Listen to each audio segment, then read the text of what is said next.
Chapter 74. Safe and Unsafe Associations.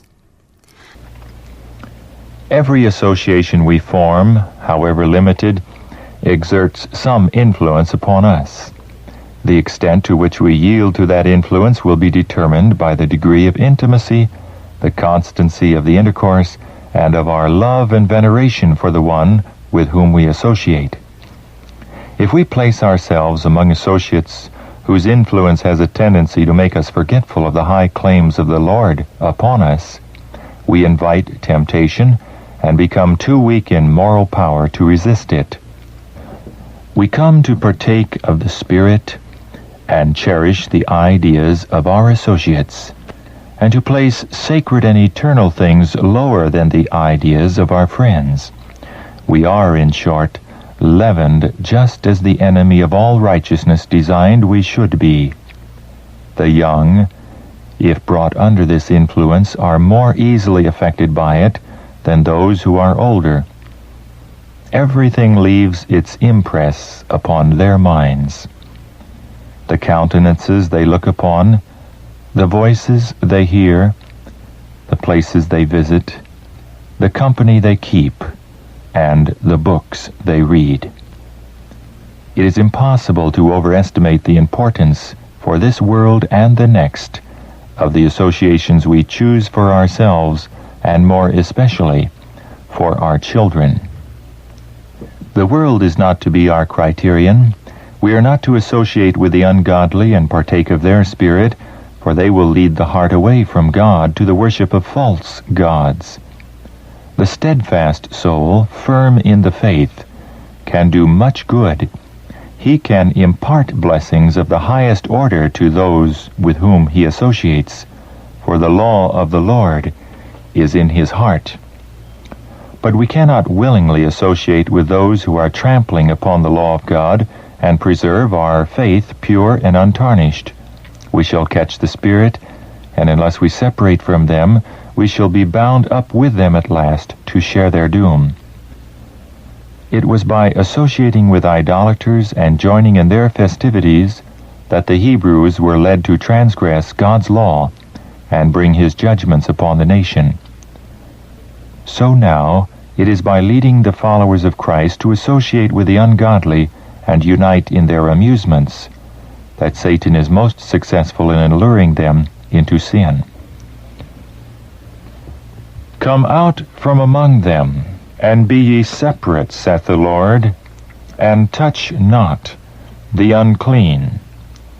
God requires of his people now as great a distinction from the world in customs, habits, and principles as he required of Israel anciently. God's providential care had been over Samson, that he might be prepared to accomplish the work which he was called to do. At the very outset of life, he was surrounded with favorable conditions for physical strength, intellectual vigor, and moral purity. But under the influence of wicked associates, he let go that hold upon God which is man's only safeguard, and he was swept away by the tide of evil. Those who in the way of duty are brought into trial may be sure that God will preserve them, but if men willfully place themselves under the power of temptation, they will fall sooner or later. Dear students, day and night the prayers of your parents will follow you. Listen to their entreaties and warnings, and do not choose reckless associates. You cannot discern how the leaven of wickedness will insidiously corrupt your mind and impair your habits, and by leading you to repeat evil habits, cause you to develop an unsound character. You may see no real danger, and think that you will be able to do right as easily as before you yielded to temptation to do wrong. But this is a mistake. Parents and teachers who love and fear God may warn and entreat and counsel, but it may all be in vain if you do not yield yourself to God and improve the talents which He has given you to His glory? If children are with those whose conversation is upon unimportant earthly things, their minds will come to the same level. If they hear the principles of religion slurred and our faith belittled, if sly objections to the truth are dropped in their hearing, these things will fasten in their minds and mold their characters. Nothing can more effectually prevent or banish serious impressions and good desires than association with vain, careless, and corrupt-minded persons. Whatever attractions such persons may possess by their wit, sarcasm, and fun, the fact that they treat religion with levity and indifference is sufficient reason why they should not be associated with. The more engaging they are in other respects, the more should their influence be dreaded as companions, because they throw around an irreligious life so many dangerous attractions. Worldly associations attract and dazzle the senses, so that piety, the fear of God, faithfulness, and loyalty have not power to keep men steadfast. The humble, unassuming life of Christ seems altogether unattractive. To many who claim to be sons and daughters of God Jesus, the majesty of heaven is as a root out of a dry ground. He hath no form, nor comeliness. We cannot serve God and the world at the same time. We must not center our affections on worldly relatives who have no desire to learn the truth. We may seek in every way, while associated with them, to let our light shine, but our words, our deportment, our customs and practices should not in any sense be molded by their ideas and customs. We are to show forth the truth in all our intercourse with them.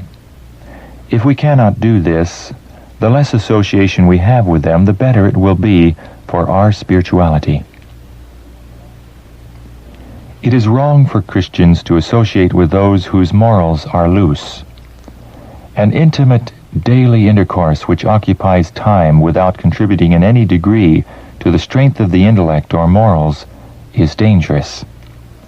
If the moral atmosphere surrounding persons is not pure and sanctified, but is tainted with corruption, those who breathe this atmosphere will find that it operates almost insensibly upon the intellect and heart to poison and to ruin. It is dangerous to be conversant with those whose minds naturally take a low level. Gradually and imperceptibly, those who are naturally conscientious and love purity will come to the same level and partake of and sympathize with the imbecility and moral barrenness with which they are so constantly brought in contact. A good name is more precious than gold. There is an inclination with a youth to associate with those who are inferior in mind and morals. What real happiness can a young person expect from a voluntary connection with persons who have a low standard of thoughts, feelings, and deportment? Some are debased in taste and depraved in habits, and all who choose such companions will follow their example. We are living in times of peril that should cause the hearts of all to fear. Children should have companions who will not ridicule what is pure and worthy, but will rather advocate what is right. The fear of ridicule leads many a youth to yield to temptation and to walk in the way of the ungodly. Mothers may do much by example as well as by precept to show their children how to be upright amid scorn and ridicule. Why do not our youth not consider that those who are ready to lead others into forbidden paths are easily overcome by temptation and are Satan's agents to encourage disorderly habits, to laugh at those who are conscientious and who would preserve their integrity of character? Young friends, Do not spend an hour in the company of those who would unfit you for the pure and sacred work of God. Do nothing before strangers that you would not do before your father and mother, or that you would be ashamed of before Christ and the holy angels. Some may think these cautions are not needed by Sabbath keepers, but those to whom they apply know what I mean.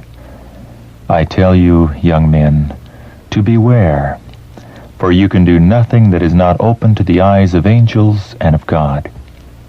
You cannot do an evil work and others not be affected by it. While your course of action reveals what kind of material is used in your own character building, it also has a powerful influence over others. Never lose sight of the fact that you belong to God, that He has bought you with a price, and you must render an account to Him for all His entrusted talents. We are not to place our children where they must associate with the depraved and degraded. Sometimes God in His providence may bring our youth into association with those who are impure and intemperate. He will give them strength of purpose and power to resist temptation, even as He did Daniel and his associates in Babylon, if they will cooperate with Him. They must constantly commune with God. They must keep themselves pure, refusing to do anything that would dishonor God, living always with an eye single to His glory. They must watch for souls, laboring earnestly for those in whom the image of God has been defaced, seeking to reform, to elevate, and to ennoble them. The youth who are in harmony with Christ will choose companions who will help them in right doing, and will shun society that gives no aid in the development of right principles and noble purposes. In every place are to be found youth whose minds are cast in an inferior mold. When brought into association with this class, those who have placed themselves without reserve on the side of Christ will stand firmly by that which reason and conscience tells them is right. Let all who would form a right character choose associates who are of a serious, thoughtful turn of mind and who are religiously inclined. Those who have counted the cost and wish to build for eternity must put good material into their building.